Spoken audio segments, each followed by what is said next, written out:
can write the best mission statement in the world. You can design the perfect presentation deck, nail the speech, and still no one moves. Why? Because people don't follow words.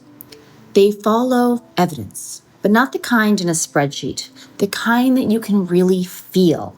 If you followed the series or my channel for a while, you know the core equation is influence equals attention plus trust. Attention might open the door, but trust is what moves people to act, to think a different way, to do something differently. Trust is the multiplier. Today, I want to take you inside a case that I studied that I love. A mid-sized B2B company on the brink of collapse. Declining revenue, mass attrition, and the culture was like the walking dead. But what turned it around was not a new strategy.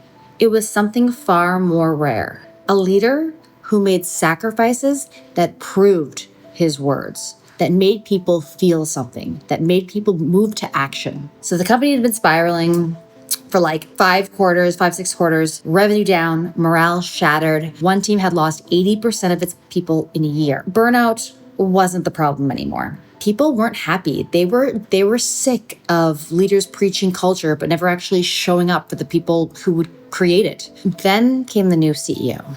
He was not loud. He wasn't glossy or slick. And he didn't make any of these like loud, overwhelming declarations. In his first few months, he did something that was different. He spent his weekends, his Saturdays with employees and their family. They were the warehouse team, the junior admin, the custodial staff. He sat on worn couches, he drank bad coffee, played with toddlers, met parents, listened more than he spoke. And he stayed, not 5 minutes, an hour, sometimes 2. Then the buzz began, not from PR, from the people. He knew my daughter's name before my manager did. He listened to my father explain how my family immigrated to the US. Nothing changed on the P&L that quarter, but everything changed in the building. Because trust doesn't start with a slide or a slide deck. It starts when people feel you. And here's what most people miss. You can sound impressive. You can say all the right things. But influence isn't about what you say. It's about what you do.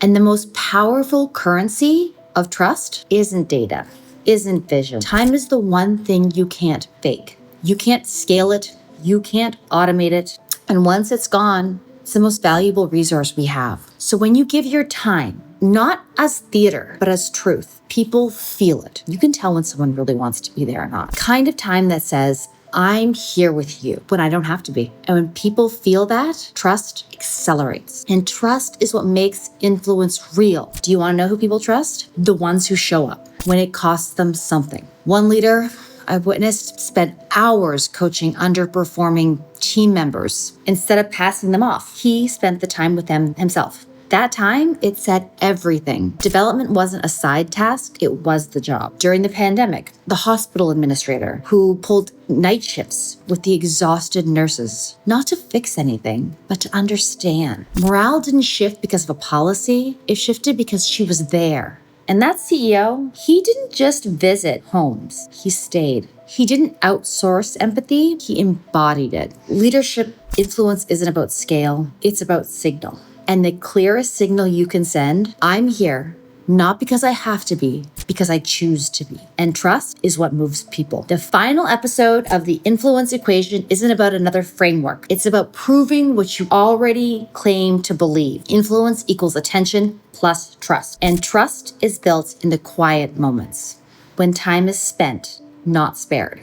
You can be the smartest person in the room, but if no one feels you, they won't follow you. This week, try giving someone or something your time. Not a tweet, not a like, not a tap, not a text. Time. Because that's where trust begins. And when trust is real, influence is inevitable. If you send this to somebody, building something real. Because in leadership, in influence, presence is the message. Thank you guys so much for joining me on Amanda's Playbook. Don't forget to subscribe to my channel, sign up for my free bi-monthly newsletter. I'll see you back here next time.